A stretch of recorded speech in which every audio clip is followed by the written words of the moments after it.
হয়, যোৱা ফেব্ৰুৱাৰী মাহৰ ২৪ তাৰিখৰ দিনা অসমৰ এটা বৰ্ণাঢ্য সংস্কৃতি ঝুমুৰ, এই ঝুমুৰক আমি একক স্থানত এক বৃহৎ সংখ্যাৰে ঝুমুৰ বিনন্দিনী নামেৰে আমি উপস্থাপন কৰিছিলোঁ,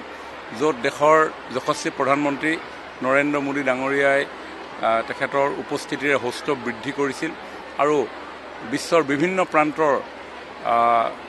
ৰাষ্ট্ৰপ্ৰতিনিধিসকলৰ উপস্থিতিত অনুষ্ঠান হৈছিল। প্ৰায় ৮,০০০ শিল্পীয়ে অংশগ্ৰহণ কৰা এই ঝুমুৰ বিনন্দিনী অনুষ্ঠানটোৱে আমাৰ বৰ্ণাঢ্য অসমীয়া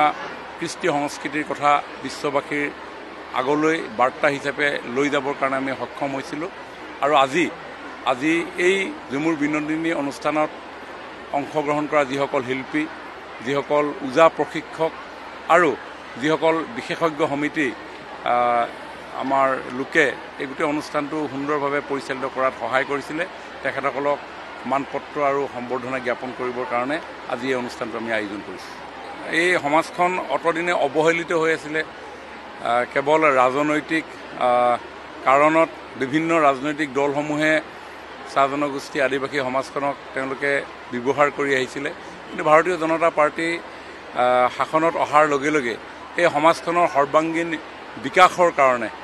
সামাজিক, সাংস্কৃতিক, অৰ্থনৈতিক সকলো দিশ পুংখানুপুংখভাৱে চাই আমাৰ চৰকাৰে যোৱা 10টা বছৰ নিৰন্তৰ প্ৰয়াস অব্যাহত ৰাখিছোঁ, কেনেকৈ এখন শক্তিশালী সমাজ নিৰ্মাণ কৰিব পৰা যায়।